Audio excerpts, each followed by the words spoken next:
안녕하세요. 사연 읽어주는 남녀입니다. 지금 보시는 그림 엄마와 아이 그림이네요. 세상에 엄마와 아이 사이만큼 특별한 사이도 없는 것 같습니다. 그런데 지금 보시는 그림 속 여자가 놀란 표정을 짓고 있네요. 무엇을 보고 놀라는 걸까요? 그럼 그 이야기를 지금 소개해드리겠습니다. 조수진, 오늘 1일인 거 알지? 알아. 안 그래도 보내려던 참이야. 어련히 알아서 보낼 텐데 아침부터 꼭 이래야 돼? 서운하니? 그래도 어쩔 수 없어. 박서방 것도 너 보낼 때 같이 보내고. 네네, 일어나는 대로 보내라 그럴게요. 조금은 서운한가 보네요. 엄마라는 사람이 이른 아침부터 전화해서 하는 소리가 고작 늦지 않게 돈 보내란 말이니 그럴 수도 있겠죠. 서운해도 어쩔 수 없습니다. 엄마니까 더 이러는 겁니다. 세상이 얼마나 무서운지 제대로 알아야죠. 그래야 이 험한 세상 제대로 살아갈 수 있을 테니까요. 아무리 서운하다고 볼멘 소리를 해도 봐줄 생각은 털끝만큼도 없습니다. 돈을 안 주면 집을 찾아가 시위라도 할 요량이거든요. 남들이 돈에 미친 여편네라고 해도 괜찮습니다. 지들이 한 짓을 생각하면 이보다 더한 짓을 해서라도 돈을 받아내야 마땅하거든요. 분명히 말하지만 전 제가 목표한 것을 이루기 전까지는 절대로 봐줄 생각이 없습니다. 세상에 어떤 어미가 자식 상대로 돈놀이하는 사채업자처럼 행동하고 싶겠습니까? 그럼에도 더 독하게 그러는 이유가 있답니다. 제가 딸과 사위에게 그래야만 하는 이유를 말씀드릴까 합니다. 안녕하세요. 전 50대라는 이른 나이에 할머니가 된 여자입니다. 이른 나이에 남편을 여위고 딸 하나를 키우느라 안 해본 일이 없었답니다. 누구보다 더 열심히 산 덕분에 그래도 이젠 사람 사는 것처럼 살고 있어요. 사람들은 딸도 좋은 남자 만나 가정을 꾸려 자식까지 낳았으니 이젠 한시름 놓고 살라고들 하시네요. 저도 그러고 싶었지만 상황이 그리 허락하지 않고 있답니다. 이게 다 딸과 사위 그 두 놈 때문입니다. 두 놈이 벌인 말도 안 되는 일을 수습하는 중이거든요. 그 일이 마무리될 때까지는 조금 더 속을 끓여야 할 것 같습니다. 이래서 세상 참 모른다는 건가 봅니다. 제가 딸 때문에 고민하게 되는 날이 올 거라곤 단 한 번도 생각해 본 적이 없었으니까요. 홀로 된 엄마를 안타깝게 여겨 그 은한 사춘기 시절에도 속 한 번 썩이지 않던 아이였습니다. 그래서 더 미안하고 그래서 더 애틋하던 아이였답니다. 지금은 남보다 더 독하게 딸을 대하고 있지만 사실 딸만 생각하면 미안함부터 먼저 느끼는 게 사실이거든요. 제대로 된 밥 한 번 차려주지 못했던 나쁜 엄마였으니 그러는 게 당연했습니다. 그게 항상 저를 괴롭혔지만 그럴 수밖에 없었답니다. 딸도 그걸 아니 단 한 번도 그로 인한 불만을 말하지 않았던 거고요. 딸이 8살 되던 해 남편이 불의의 사고로 세상을 등지면서 딸을 부양할 책임이 고스란히 제 몫으로 돌아왔답니다. 정말 막막했어요. 그때까지는 변변하게 돈 버는 일을 해본 적이 없었으니까요. 대학 시절 카페에서 서빙하는 알바 정도 해본 게 제 사회 경험의 전부였답니다. 대학 졸업 후 얼마 되지 않아 임신을 하게 됐고 때문에 계획보다 더 빠르게 결혼을 하게 된 탓에 벌어진 일이었습니다. 임신을 한 몸으로 일자리를 알아볼 수도 없었으니 당연히 저희 집을 먹여 살릴 책임은 오롯이 남편에게 집중되었죠. 그래도 걱정은 없었습니다. 더할 나위 없이 성실한 남편은 저와 딸아이의 미래를 밝혀줄 터전을 마련한다며 누구보다 더 부지런히 일을 해주었으니까요. 그랬던 남편이 있었으니 저야 자식 잘 키우고 남편 내조만 잘하면 된다고 생각했죠. 남편이 갑작스레 세상을 떠날 줄 누가 알았겠습니까? 요즘이야 주변에서 암 걸린 사람 찾는 게 어려운 일도 아니지만 그래도 남편에게 그런 일이 생길 거라고는 상상도 하지 않았답니다. 겨우 30 조금 넘은 그 사람이 암에 걸린다는 게 말이나 됩니까? 폐암이었어요. 남편이 워낙 담배를 즐겨하던 사람이었거든요. 그래도 누구보다 젊고 누구보다 건강한 사람이었으니 암 따위와는 무관할 거라 생각하는 게 맞죠. 그래서 더 늦게 발견한 거였습니다. 어느 때부터 가슴이 답답하다면서 고통을 호소하던 남편이 더 이상 견디지 못하고 병원을 찾았을 땐 이미 암덩어리가 남편의 몸 여기저기를 잠식하고 있을 때였습니다. 수술조차도 할 수 없을 정도로 상태는 심각했답니다. 그래도 버텨줄 거라 믿었습니다. 의사들이 남의 일처럼 냉혹하게 마음의 준비를 하라고 권했지만 그 순간까지도 전 남편의 죽음을 상상해 본 적이 없었습니다. 남편은 저와 딸만 남겨놓고 무책임하게 세상을 떠날 사람이 아니었기 때문이었습니다. 그게 틀린 말은 아니었지만 암은 그조차도 배신할 정도로 사악한 것이었어요. 남편은 암 진단 후 6개월을 채 못 넘기고 세상을 떠났습니다. 딸의 초등학교 입학식을 불과 보름 남겨놓고 벌어진 일이었어요. 실감조차 나지 않는 일이었지만 마냥 넋을 놓고 있을 수만은 없었답니다. 시댁이나 친정이 그리 유복한 집안이 아니었거든요. 두 집안 다 홀로 남겨진 저희를 돕겠다며 마음을 보탰지만 그게 그리 오래 갈 수는 없었습니다. 결국 딸을 부양할 사람은 저밖에 없었다는 의미였죠. 부랴부랴 일자리를 알아보았지만 대학 졸업 후 10년 가까이 일 한번 해보지 않은 30대 여자를 받아준다는 곳은 없더군요. 지금 와 생각해보면 당연한 거였습니다. 갓 초등학생이 된 딸을 돌보면서 할 수 있는 일을 찾았기 때문이었습니다. 딸을 학교에 보내고 나서 아이가 집으로 돌아오기 전까지 생기는 짜투리 시간에 할 수 있는 일을 찾았거든요. 겨우 8살짜리 아이가 아무도 없는 빈집에 홀로 들어와 제 손으로 밥을 차려 먹게 만들 수는 없다고 생각했으니 그럴 수밖에 없다고 생각했습니다. 그나마 딸아이를 봐줄 사람이 있다면 달랐겠지만 그건 처음부터 안 될 일이었어요.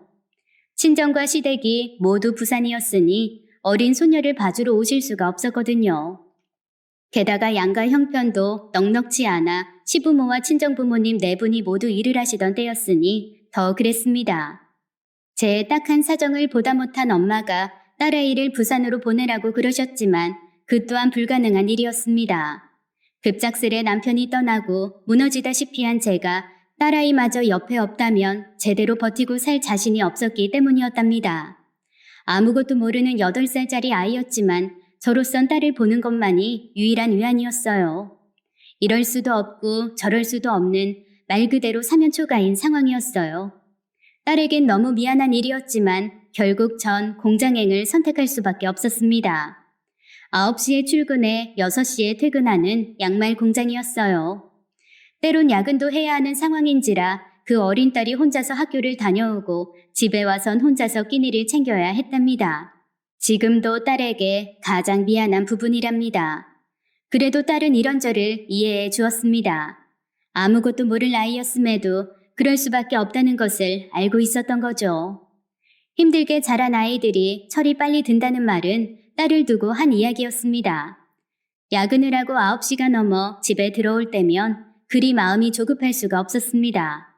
몇 가지 되지도 않은 반찬으로 엉성하게 차려놓은 밥상을 뒤로한 채 엄마가 오기만을 기다리며 수도 없이 울었을 딸이 아른거렸기 때문이었어요. 그것도 오래지 않았답니다.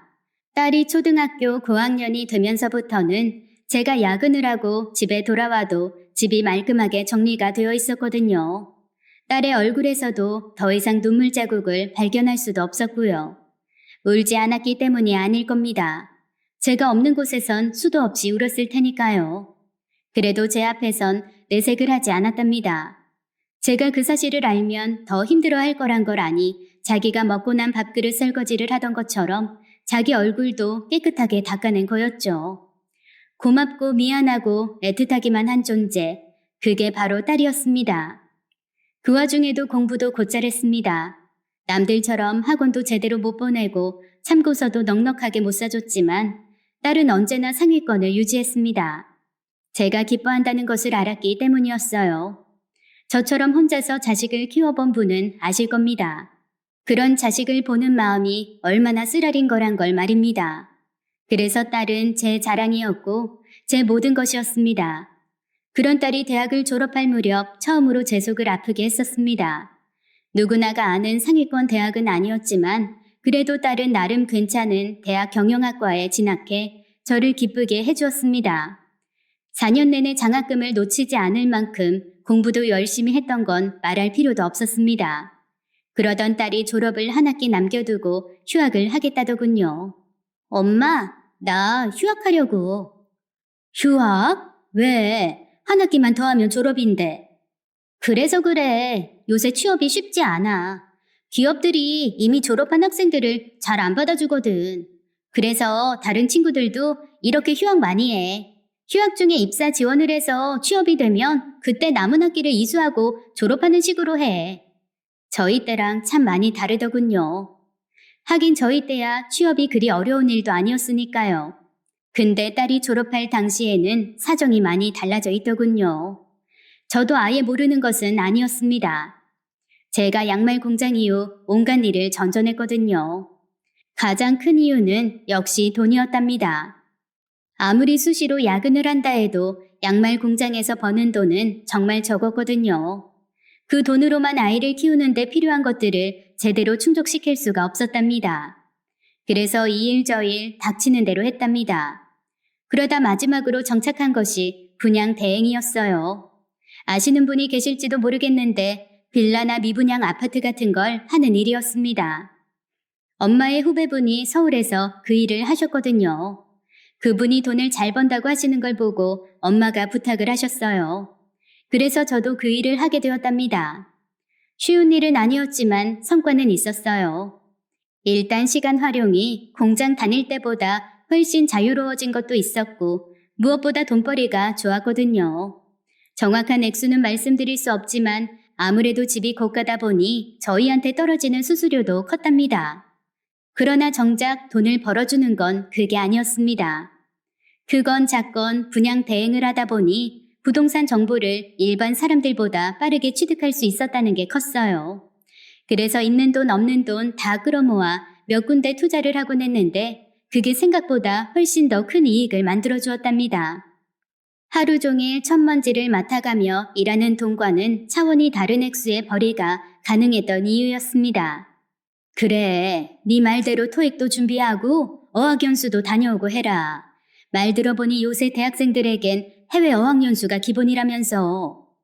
그런 걸 왜 해? 어학연수 6개월에 드는 돈이 얼만데? 괜찮아. 엄마 그 정도 형편은 돼. 그때가 처음으로 딸에게 우리 형편을 말해준 거였습니다.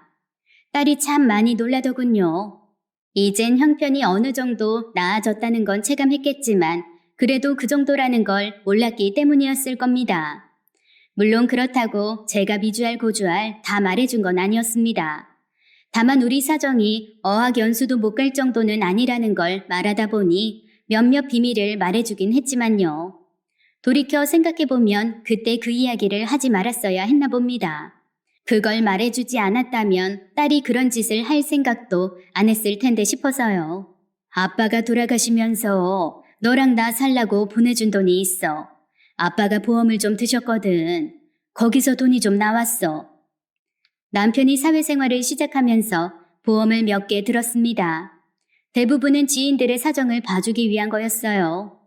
사촌 누나에게서 하나, 대학 선배에게서 또 하나, 시어머니의 친구분이 또 하나 같은 시기였어요. 요즘에야 꼭 필요한 것을 골라드는 게 보험이지만 저희 때는 정말 보험이 필요해서라기보다는 그냥 아는 사람들의 부탁을 거절할 수 없어 보험을 드는 일이 잦았답니다. 남편도 그랬던 거죠. 그중엔 제가 아는 것도 있었지만 모르는 것도 적지 않았답니다. 가게를 꾸려 나가야만 하는 주부 입장에선 공돈이 나가는 것처럼 느껴지는 보험료다 보니 가끔 남편에게 그 문제로 툴툴댔거든요.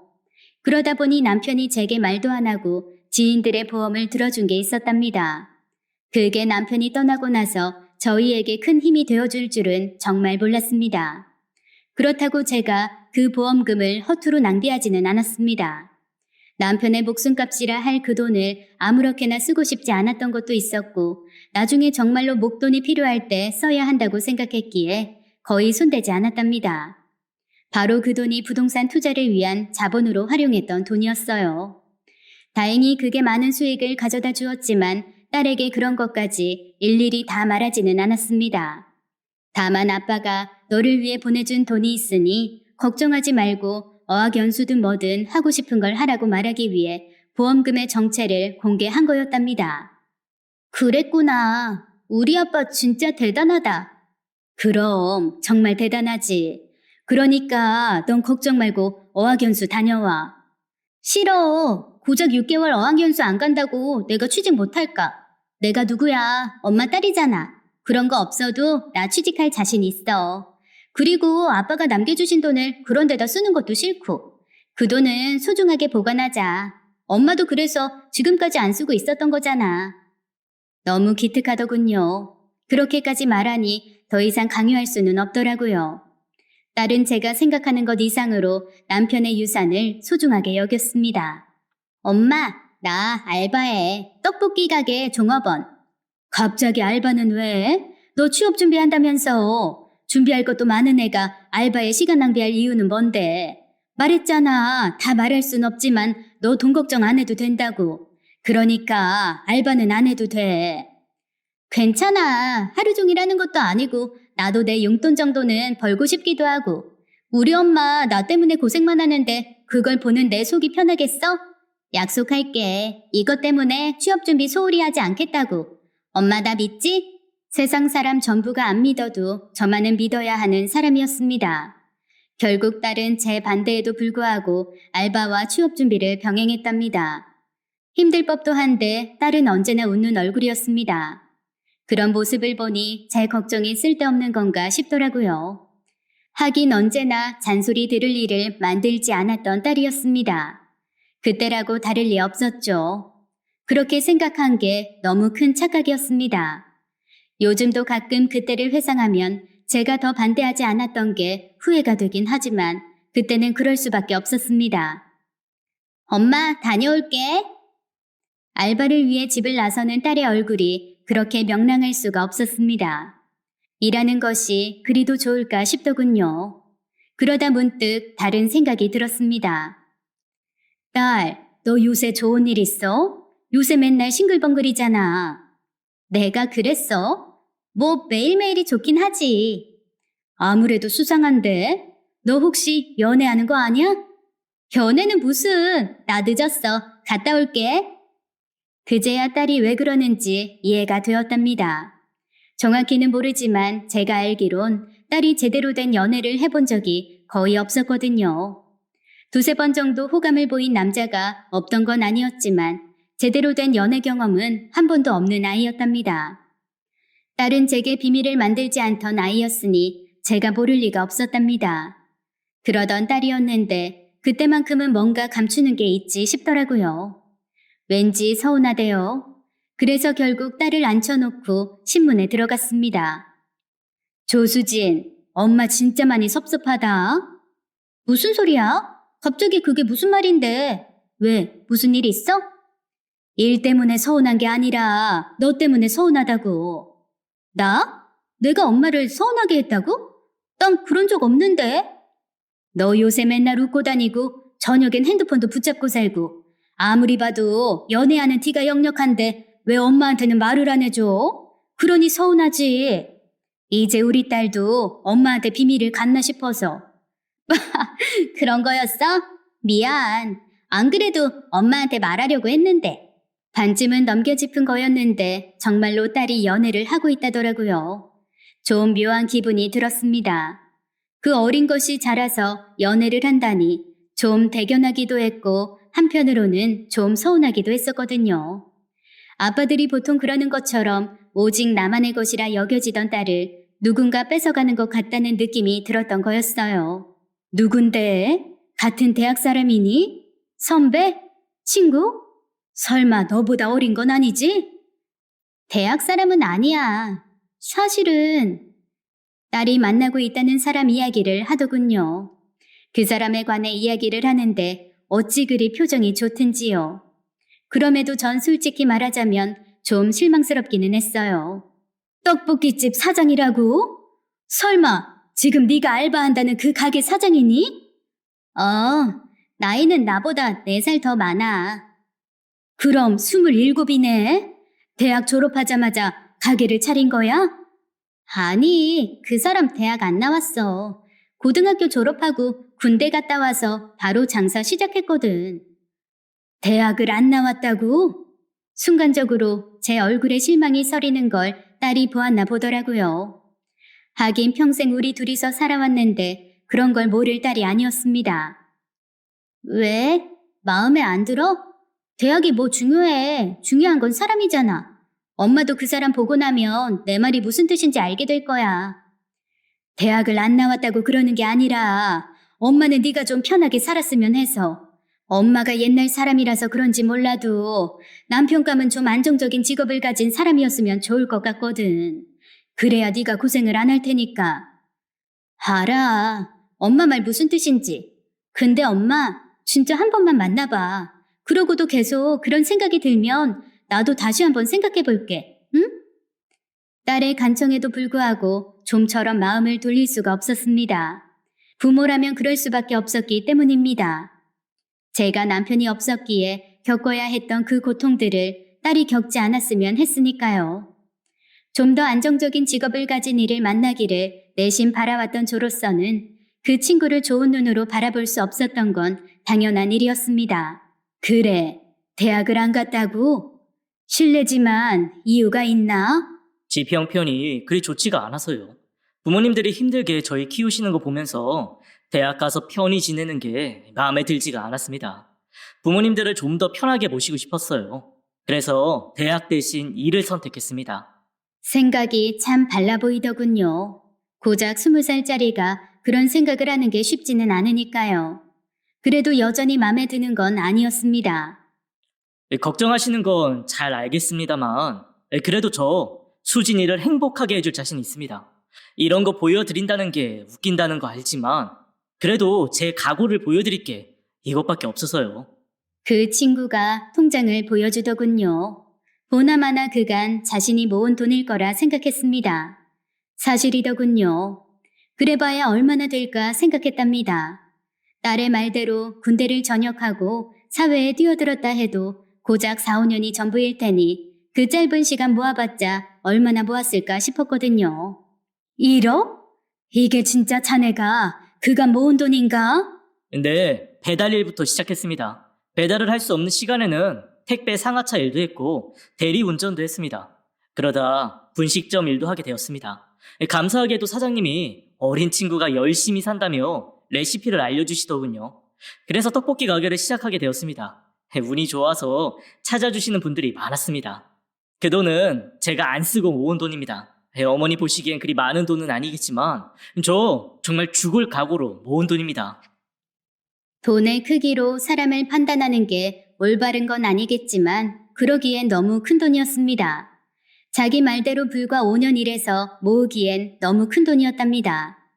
그간 얼마나 아끼고 노력했는지를 알겠더군요. 이런 남자라면 우리 수진이를 힘들게 하지 않을 거란 생각을 하게 되었답니다. 속물 같지만 부모가 되니 자연히 그런 생각이 들더군요. 그러나 정작 딸을 그 청년에게 맡겨도 되겠다는 확신이 든 건 통장이 아니라 청년이 딸을 대하던 모습이었습니다. 어머니 솜씨에 비할 바는 아니겠지만 그래도 한번 드셔보세요.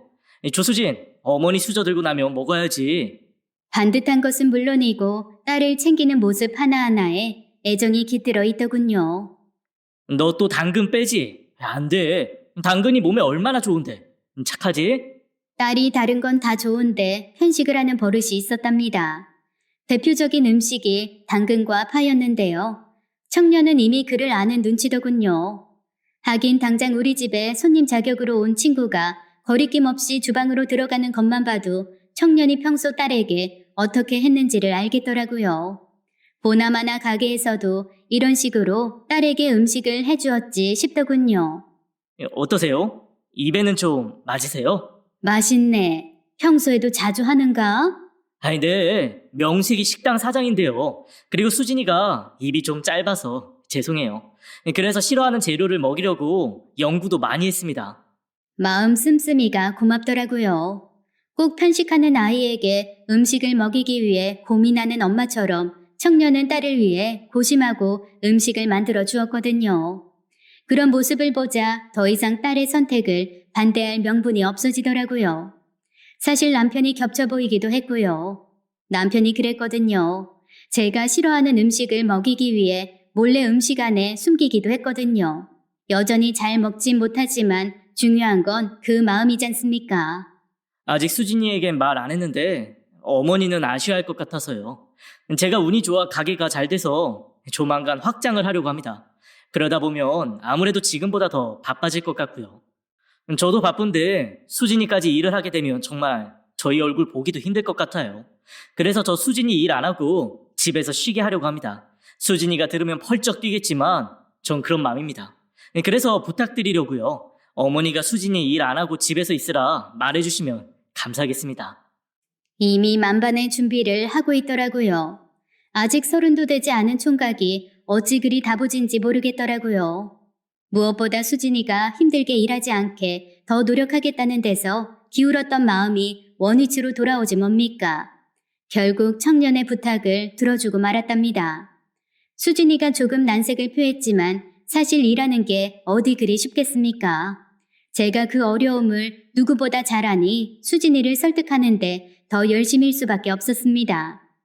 결국 수진이는 남은 한 학기를 마친 뒤 직장 대신 가정에 정착하게 되었답니다. 당연히 결혼도 진행됐습니다. 많이 빠른 나이긴 하지만 사랑하는 사람이 있는데 굳이 미룰 일이 아니라고 생각했습니다. 반듯하게 사위를 키워내신 사돈들도 사위만큼이나 어질고 현명하시더군요. 아이들 고생시킬 이유가 없으니 예단이나 혼수 같은 걸로 말이 안 나오게 아무것도 하지 말라시던 분이셨답니다. 그런 분들이니 우리 아이를 시집살이 시키실 분들도 아니었죠. 날이 갈수록 사위에 대한 호감은 커질 수밖에 없었던 이유였습니다. 내가 조그만 집 하나 구해놨네. 큰 곳은 아니지만 둘 살기엔 불편함이 없을 거야. 저 못 받습니다. 어머니가 어떻게 모으신 돈이라는 걸 아는데요. 저희 살 곳은 제가 준비하겠습니다. 어머니 성에는 안 차시겠지만 조금만 기다려 주십시오. 조만간 2호점도 낼 거고 더 열심히 하면 돈도 모을 테니 그때 가서 더 좋은 곳으로 옮기겠습니다. 그래, 자네 말이 무슨 뜻인지 아네. 당연히 그래야지. 근데 어차피 자네가 가게를 늘릴 심산이라면 자금이 필요할 걸세. 지금 모은 돈을 거기다 쓰란 말이야. 어차피 집은 구한 거고 그 집에서 둘이 재밌게 살면 나도 마음이 편할 걸세. 자네가 좀 불편하겠지만 내만 편하게 도와주게. 좀처럼 고집 따위를 부리지 않던 사위였지만 집 문제만큼은 물러서려 하지 않았답니다. 그만큼 생각이 올바르다는 뜻이었죠. 그러니 저도 더 물러설 수가 없었답니다. 어차피 딸을 위해 마련한 집이니 덥석 사위가 받았다 해도 괜찮을 일이었습니다. 물론 그러면 좀 걱정이 됐을지도 몰랐습니다. 너무 기대는 것이 아닐까 싶어졌을 테니까요. 그래서 더 사위의 태도가 마음에 들었답니다. 결국 딸까지 나서서 사위를 몰아붙였습니다. 집 못 받겠다면 결혼 허락 안 해줄 셈이네. 내 딸이 힘들게 사는 걸 어떻게 보고 있으란 말인가? 협박이었습니다. 그렇다고 결혼을 안 시킬 건 아니었죠. 그 사실은 사위도 알고 딸도 알고 저도 알았답니다. 그럼에도 그렇게 말했던 건 그만큼 제 의지가 확고하단 걸 보여주기 위함이었습니다. 결국 사위가 져주었습니다. 죄송스럽지만 감사히 받겠습니다. 대신 제가 돈을 버는 대로 어머니에게 그 돈 돌려드리도록 할게요. 그건 괜찮으시죠? 그러겠다고 말했지만 사실 그 돈을 돌려받을 생각은 없었습니다. 다만 사위도 한 걸음 물러나 주었으니 저도 그러는 척 신용을 한 거였답니다. 그렇게 저는 좋은 사위를 얻었습니다. 사위는 자기 말이 거짓이 아님을 보여주기라도 하듯 결혼을 하고 얼마 되지 않아 2호점을 내고는 열심히 일에 매달렸습니다. 그러면서도 시간이 되면 저희 집에 찾아와 저와 함께 시간을 보내는 것도 게을리하지 않았고요. 어머니 이것 좀 드셔보세요. 저희 신메뉴에 추가하려고요. 어떠세요? 수진이는 다 좋다고만 하니 도움이 안 돼서요. 정말 맛있어서 그러는 거라니까. 엄마가 말해봐. 정말 맛있지 않아? 무슨 맛이든 사위가 만든 것이면 다 맛있다고 느끼는 건 당연한 일이었습니다. 그렇게 노력하는 사람이니 허투루 음식을 만들어낼 리가 없었으니까요. 행복해하는 딸과 사위를 보는 것만으로도 더할 나위 없이 행복하던 시절이었습니다. 요새 무슨 일 있나? 수진이가 전화를 안 받아. 혹시 니들 싸웠니? 하루가 멀다 하고 전화를 하고 주말이면 집을 찾아들던 딸이 갑자기 연락을 뚝 끊었답니다. 처음에야 바빠서 그런가 보다 생각했어요. 딸 말로는 2호점도 손님이 늘어 가끔 자기가 손을 보태기도 할 정도라고 그랬거든요. 그래서 그 일을 하다 보니 피곤해서 연락을 못한 거라고 생각했습니다. 한 3일까지는 그랬었습니다. 그런데 일주일 가까이 연락이 없으니 마냥 모른 채 할 수가 없었답니다. 그래서 딸한테 전화를 했는데 전화가 꺼져 있지 뭡니까? 그제야 덜컥 겁이 나더군요. 그래서 바로 사위한테 전화를 걸었답니다. 다투긴요. 배터리가 다 된 거겠죠. 제가 수진이한테 전화 드리라 그럴게요. 어머니, 저 손님 오셨어요. 이만 전화 끊을게요. 사위 말을 들으니 별일이 아닌가 싶어서 그제야 마음을 놓았었답니다. 근데 그러고도 딸한테서 연락이 없었답니다. 아무래도 뭔가 단단히 탈이 난 게 분명했습니다. 그래서 사위의 가게로 직접 찾아갔죠. 손님이 와서 바쁘다던 사위의 가게 문이 닫혀 있었답니다. 명절날도 문을 열던 가게였어요. 사위에게 전화를 걸어도 받지를 않더군요. 너무 무서워서 떨면서 딸네 집으로 갔습니다. 배를 눌러도 사람이 없는지 아무도 안 나오대요. 여전히 딸의 전화기는 꺼져 있었고 사위도 전화를 받지 않았답니다. 온갖 나쁜 생각을 하며 사위 집 앞에서 몇 시간을 기다린 끝에 힘없이 돌아오는 사위를 만날 수 있었답니다. 제가 집 앞에서 나오자 사위가 엄청 놀라더군요. 어머니, 왜 연락도 없이 오셨어요? 얼마나 계신 거예요? 도대체 무슨 일이야? 가게 문도 닫아놓고 수진이는 어디서 뭘 하느라 전화기도 계속 꺼놓고 속일 생각 말고 말해. 혹시 가게에 무슨 문제라도 있는 건가? 그 몇 시간 온갖 나쁜 상상을 하고 있던 차에 사위를 보니 저도 모르게 언성이 높아졌습니다. 그러다 아차 했습니다. 사위의 얼굴이 너무나 나빴거든요. 제대로 탈이 났음을 보여주는 증거였습니다. 그래도 어떻게 그런 일이 일어날 수가 있었을까요? 죄송해요. 어머니 걱정하실 걸 아니 말씀드릴 수가 없었어요. 금방 찾을 수 있을 거라 생각했어요. 어머니 수진이한테 무슨 일이 생긴 건 아니겠죠? 딸이 갑자기 사라졌답니다. 어디 간다는 말도 없었고 그럴 이유도 없었는데 사라졌대요. 그 말을 듣는 순간 다리에 힘이 빠져 바닥에 털썩 주저앉을 수밖에 없었어요. 어머니! 수진이가 사라지다니 그게 무슨 말이야? 너희들 싸웠니? 그게 아닌데 왜 수진이가 사라져? 사위도 모른답니다. 일주일 전 일을 끝내고 집에 오니 딸이 없었다네요.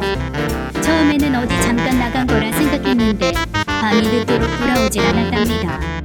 전화기도 꺼져 있었대요. 그래서 경찰에 가서 실종신고를 내고 수사를 의뢰했답니다. 아이도 아니었으니 경찰이 심드렁하긴 했지만 그래도 사위가 매일 찾아와 체근을 하니 경찰이 수사를 하긴 했대요. 근처 CCTV에 딸이 집을 나가는 모습이 찍혀 있었답니다. 딸은 마치 집 앞 슈퍼라도 가는 것처럼 가벼운 옷차림을 하고 있었답니다. 그게 다였다네요. 그 이후 제대로 딸의 동태를 확인할 수 없었다고 하대요.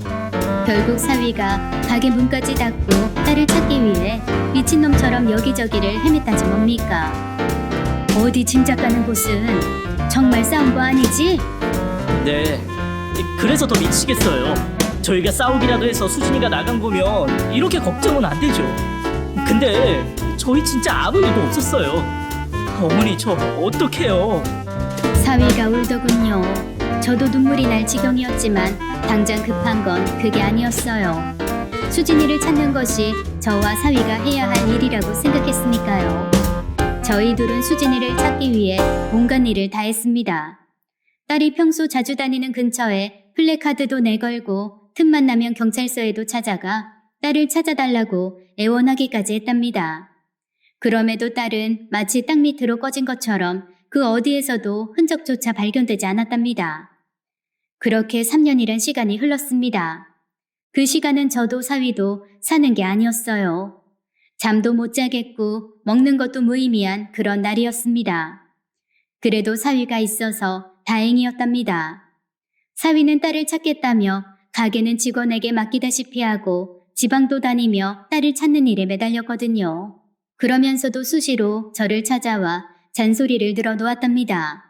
어머니, 이 반찬 제가 한 달 전에 해놓은 거잖아요. 손도 안 대셨잖아요. 싱크대는 언제 쓰신 거예요? 이러다가 정말 큰일 나세요. 당장 일어나세요. 나가서 밥 드세요. 한 몇 번은 거절했지만 끝까지 그럴 수는 없었답니다. 사위가 저를 걱정하며 그토록 애원하는데 그 정성을 봐서라도 그래선 안 되었으니까요. 푹푹 퍼서 드세요. 어머니, 설마 수진이가 잘못되었을 거라 생각하시는 건 아니시죠? 당연하지. 걔가 왜 잘못돼? 그걸 아시는 분이 왜 이러세요? 수진이 금세 들어올 테니까 어머니도 힘내고 계셔야죠. 수진이 돌아오면 단단히 혼내주시려면 힘을 내셔야 하잖아요. 그런데 이렇게 안 드시고 계시면 어째요? 저랑 약속하셨잖아요. 밥도 잘 먹고 잠도 푹 주무시기로. 자꾸 이러시면 저 어머니 뵈러 안 와요? 이러고 계시는 거 보면 마음이 너무 안 좋아지잖아요. 저 오지 말까요? 모르는 사람이 보면 화내는 것처럼 보이는 사위의 얼굴엔 어느새 눈물이 가득이더군요. 참 좋은 놈 아닙니까? 사위를 봐서라도 제가 더 힘을 냈어야 하는 게 맞았습니다. 근데 그게 쉽지 않았답니다. 내 모든 것이라 할 딸이 죽었는지 살았는지조차도 모르니 아무리 힘을 내자 마음먹어도 그게 쉽지 않았거든요. 정말 딸이 돌아오기만 한다면 제 목숨이라도 내놓을 수 있다고 생각하던 그 즈음이었습니다. 언니, 저 미자요. 함께 분양 대행을 하던 동생이었습니다. 그 얼마 전 지방 분양 대행권이 있어 지방으로 내려간 친구였답니다. 저보고도 함께 가자고 그랬지만 제가 그럴 정신이 없었거든요. 저랑 사정이 비슷한 친구였답니다. 저처럼 사별을 한 건 아니고 남편의 바람으로 이혼을 한 후 혼자서 두 남매를 키우는 친구였죠. 사는 것도 비슷하고 겪고 있는 어려움도 다를 바 없는 친구다 보니 서로 챙겨주는 그런 사이였어요. 그래서 마치 친동생처럼 지내며 수진이랑 그 집 아이인 영재와 유이도 형제처럼 지낸 그런 친구였답니다. 그래서 전화라도 받은 거죠. 그래, 일은 힘들지 않고? 일이야 뭐 매번 하는 건데요. 언니 있었으면 외롭지도 않았을 텐데. 미안하다. 내 사정이 이 모양만 아니었어도 너랑 같이 가는 거였는데. 내가 더 미안하죠. 언니 사정 뻔히 알면서 그랬으니. 그래도 알죠? 언니 지금처럼 매일 집에만 있으면 더 힘들어지니까 그런 거라는 거. 알지. 그래서 고맙고 미안한 거지. 언니, 나 수진이 비슷한 애 봤어요. 그래서 전화한 거고. 그게 무슨 소리야? 수진이가 왜 충주에 있어? 제대로 본 거 맞아? 어디서 봤는데? 정말 수진이야? 내 이럴까봐 말할까 망설였다니까. 언니 잠깐만, 나 말 좀 하자. 그래 미안하다. 내가 맘이 이래서. 정말 수진이라고 말하긴 그런데요. 암튼 여기 분양 쪽 백사장이랑 근처 가서 점심 먹고 오는 길에 차가 신호에 걸려서 잠시 서 있을 때 창밖을 봤는데 꼭 수진이처럼 생긴 애가 있지 뭐유. 근데 반대편이기도 했고 반대편 차들이 스쳐가는 통에 완전히 정확하게 본 건 아니에요. 수진이가 단발인데 그 여자는 머리도 적당히 길었거든. 그리고 아기도 안고 있었고. 정면을 봤으면 분명히 알 텐데 고개도 비스듬히 돌리고 있기도 했고. 그러다 신호가 바뀌어서 차가 움직여버려서 더는 못 봤어요. 근데 아무리 생각해봐도 수진이 같았단 말이에요. 미안해요 언니. 언니 걱정하는 거 아니 당장 내려가서 확인했어야 했는데 거래처 사장이랑 함께여서 그러지도 못하고. 언니 내가 그 동네를 아니 다시 한번 가볼게요. 아닐지도 모르니 너무 기대는 하지 말고. 미자가 전화를 끊은 직후부터 심장이 너무 뛰어서 제어가 안 될 정도였어요. 미자 말대로 제대로 본 건 아니라지만 그래도 단언할 수는 없었거든요. 다른 사람이라면 반신반의했겠지만 미자는 누구보다 우리 수진이를 자주 본 친구니까요. 그럼 미자가 수진이 같다고 했으니 안 그럴 수가 없었답니다. 미자는 기다리라고 했지만 그게 가당키나 하겠습니까? 서둘러 옷을 차려입고 바로 집을 나섰습니다.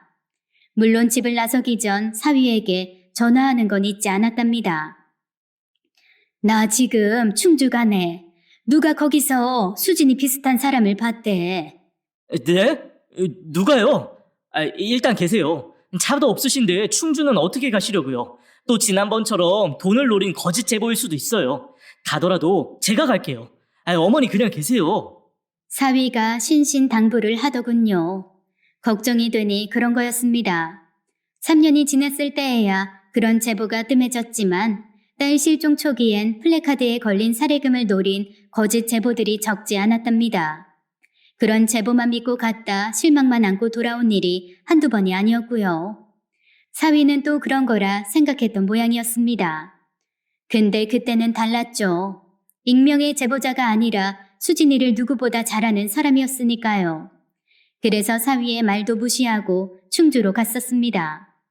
미자가 말해준 동네는 용산동과 호암동 사이 어디쯤이었답니다. 태어나서 처음으로 가본 충주였으니 어디가 어딘지 모르겠더라고요. 결국 터미널에서 택시를 타고 호암동으로 가달라고 했습니다. 제대로 된 목적지를 이야기하지 않아서인가 봐요. 택시기사가 이것저것 묻더니 제가 관광객쯤 된다고 생각했던 모양이대요. 기사가 내려준 곳이 충주 호암지였습니다. 인공 저수지가 있는 생태공원이었거든요. 아무래도 관광객들이 많이 찾는 곳인가 보더라고요. 막상 내리긴 했는데 그 넓은 곳에서 수진이를 찾는다는 건 애초에 말이 안 되는 거였어요. 그리고 미자가 봤다는 그 여자가 수진이일 거란 확신도 없으니 더 그랬죠. 급한 마음에 서둘러 내려오기는 했지만 반나절 헤매고 나니 미자가 본 사람이 수진이가 아닐지도 모른다 싶어지더라고요. 실망이 이만저만이 아니었답니다. 그래도 포기할 순 없었습니다. 가능성이 희박하기는 했지만 정말 수진이가 충주에 살고 있을 수도 있으니까요. 그래서 충주 시내에 있는 모텔을 잡고 하루 묵기로 했습니다. 그때 사위의 전화가 왔었답니다. 어머니, 진짜 충주 가신 건 아니시죠? 벌써부터 걱정이 가득 묻어있는 목소리였습니다. 자기 말 안 듣고 충주 와서 하루 종일 헤맨 걸 알면 또 얼마나 사위 맘이 쓰릴까 싶어 어쩔 수 없이 거짓말을 했답니다. 거기가 어딘 줄 알고 가겠나. 그냥 마음이 답답해서 친구 만나고 들어가는 길이야. 자네도 굳이 충주까지 갈 필요 없네. 괜히 갔다가 마음만 상하지. 들어가서 쉬게. 오늘도 수고했네. 몇 마디 더 나누고는 전화를 끊었습니다. 그 밤 내내 잠을 이룰 수가 없었어요. 살아생전 단 한 번만 더 딸을 볼 수 있기만을 바랐지만 어쩌면 그 소망이 이루어지지 못할 수도 있단 거라니 쉬이 잠을 이룰 수가 없었던 거였습니다. 그렇게 뜬 눈으로 밤을 지새다시피 했어요. 모텔을 나와 미자가 말한 그 동네로 가려던 때였습니다. 언니, 어디예요? 충주 온 거죠? 굳이 아니라고 말할 수가 없었습니다. 딴 사람은 몰라도 미자한테만큼은 항상 힘든 일을 털어놓았으니까요. 미자 역시 그런 내 맘을 아니 내가 충주에 와 있다고 생각한 거였답니다. 거기 그대로 있어요. 내가 차 가지고 갈게요. 괜히 엇갈리지 말고. 그렇게 미자가 왔습니다. 미자를 보는 순간 우리 둘은 서로를 껴안고 한바탕 눈물 잔치를 벌였답니다. 내가 미친년이지. 제대로 확인도 안 해보고 언니한테 전화할 일이 아니었는데. 아니야. 내가 너라도 전화했을 거야. 얼굴이 이게 뭐예요? 보나마나 아무것도 안 먹었지? 갑시다. 싫다고 손사래를 쳤지만 들어줄 생각도 없더라고요. 미자가 운전하는 차에 타고 한 식당으로 들어갔습니다. 미자 말로는 꽤 유명한 설렁탕집이라는데 무슨 맛인지도 모르겠더라고요. 뜨는 둥 마는 둥 설렁탕을 먹고 일단은 분양하는 사무실로 가기로 했습니다. 수진이 꼭 올 거예요. 그러니까 언니부터 몸조리 잘하고. 그래. 안 그래도 사위도 만나면 그 말만 한다. 언니도 언니인데 사위도 안쓰러워 죽겠소. 가게는 제대로 보기나 한대요. 처음에야 매일 가게 비웠지. 그래도 요샌 가게 붙어있긴 한다더라만 직접 본 게 아니니 아닐 수도 있고. 사위가 한다는 게 떡볶이 가게라고 했죠? 이름이 뭐라더라? 땡땡 떡볶이. 땡땡 떡볶이요? 그거 체인인가 보네. 아까 오면서 그런 이름 적힌 차 봤었는데. 체인이라니?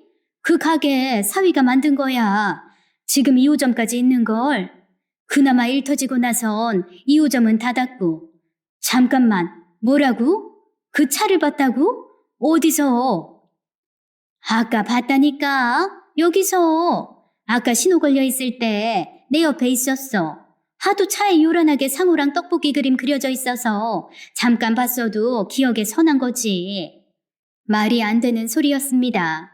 사위가 자기 차에 가게 홍보한다고 돈 들여서 상우랑 그림이랑 그려서 다니거든요. 딸이 그래서 차에 탈 때마다 얼굴이 화끈거린다고 그랬답니다. 그런데 그 차를 이곳 충주에서 봤다고 하더라고요.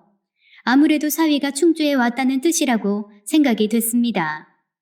안 온다더니 결국은 왔나 싶대요. 하긴 그 맘이 저랑 다를 리가 없었죠. 자네 어딘가? 을에 충주라는 대답이 나올 줄 알았습니다.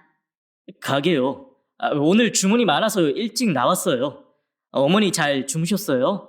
혹시나 해서 드리는 말인데 진짜 충주 가지 마세요. 괜히 고생만 하시니까. 뜻밖에도 사위는 가게라더군요. 분명히 미자는 사위 차를 봤다고 했는데 말입니다. 아무래도 사위가 제가 걱정할까봐 거짓말을 하는 모양이라고 생각했습니다. 그러는데 괜히 제가 이 얘기를 덧붙일 이유는 없지 싶었습니다. 지나 나나 서로 안타깝기만 한 사람이다 싶으니 더 울적해지더라고요. 안 가. 몸도 안 좋고 설령 간다 한들 수진이가 있을 리도 없고. 네, 그러세요. 들어가세요. 전화를 끊고 나니 미자가 얼른 말을 거들더군요. 사위는 뭐래요? 충주 왔대요? 아니, 가게래. 그래요? 내가 잘못 봤나 보네. 잘못 본 게 아닐 거야. 사위라고 다를까. 아마 충주 왔는데 내가 걱정할까봐 거짓말 하는 거겠지. 딱 하기는 언니나 사위나 어쩔 거예요. 터미널로 가요? 그래야지. 그래도 한 번만 더 보고. 자기가 봤다는 그 동네로 가죠. 미안해. 나 내려주고 자기는 사무실로 가. 괜히 한 소리 들을라. 한 소리는 무슨. 내가 대장인데. 그런 걱정 말고 언니나 신경 써요. 나 옆에 있으면 신경 쓰일지도 모르니 언니 동네 한 바퀴 돌고 나면 전화하고. 미자가 날 내려주고 그 말을 하더니 차를 옮기더군요. 그 마음이 고마웠습니다. 정말 아무 생각 없이 동네를 거닐었습니다. 딱히 수진이가 있을 거라고 생각해서 한 일이 아니었어요. 그냥 그렇게라도 해야 내가 충주까지 내려온 이유가 될 거라고 생각해서였으니까요. 사위의 차가 한 빌라 주차장에 있는 걸 보기 전까지는 분명히 그런 생각이었죠. 제 눈을 의심했지만 그건 분명히 사위의 차였답니다. 아무 연고도 없는 충주에서 사위의 차를 보자 먼저 반가움이 들었지만 곧 그 반가움은 의문으로 변하고 말았습니다. 일반 주차장에 서 있었다면 그럴 수도 있다 여겼겠지만 사위차는 분명히 건물 주차장에 서 있었거든요. 그게 이상하더라고요. 마치 사위가 저 집에 살고 있는 사람인 양 자연스럽게 주차가 되어 있었으니까요. 자연스레 전 그 자리에 서서 사위를 기다렸답니다. 전화를 하면 될 일이었지만 이상하게 그래선 안 되지 싶었답니다. 그렇게 1시간 이상을 기다릴 때였습니다. 조심해서 내려와. 큰 짐은 내가 나중에 용달로 보낼게. 당신 입을 거랑 용진이 물건만 일단 내 차로 옮기자. 사위의 목소리가 들리고 그 뒤를 누군가가 따르고 있더군요. 3년을 단 한 번도 잊어본 적이 없는 그 얼굴은 딸이었습니다. 딸의 품에는 미자 말대로 아기가 있었답니다. 수진아! 비명처럼 딸의 이름을 불렀습니다. 사위와 딸이 저를 보고는 놀라 그 자리에 멈추어 섰답니다. 엄마? 그 상황을 도무지 이해할 수가 없었습니다. 딸의 실종 후 누구보다 딸을 찾아다닌 사위가 딸과 함께 있다는 게 무슨 의미인지 몰랐기 때문이었습니다. 이거사, 수진아! 엄마! 다른 생각은 필요 없었습니다. 딸을 품에 안고 울고 또 울었습니다. 그렇게 한참을 울고 나서 집으로 들어갔습니다.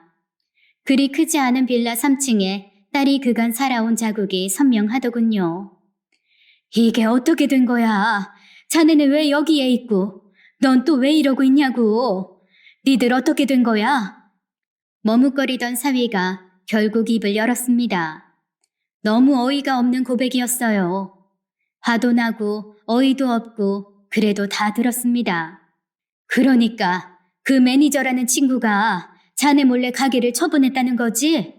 그게 얘가 숨은 거랑 무슨 상관이 있다고?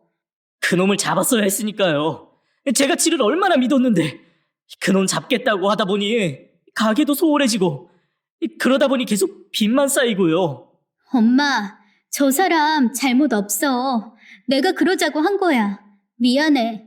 딸을 만났다는 반가움 못지않게 두 사람이 벌인 기막힌 자작극에 분노가 치밀어 올랐습니다. 다 돈 때문이었답니다. 조금은 이른 시기에 과한 투자로 사업을 벌였는데 그게 뜻하지 않은 암초에 부딪히면서 문제가 생겼답니다. 그대로 두면 언제 망해도 이상하지 않은 거였대요. 그래도 원래 가게는 남아있잖니. 거기서 열심히 해서 다시 늘리면 됐잖아. 그 가게도 넘어갔어, 엄마. 빚 대신 권리랑 상호 다 넘겼어. 그런 일이 있었으면 말을 했어야지. 그럴까 했는데 저 사람이 한사코 말리잖아.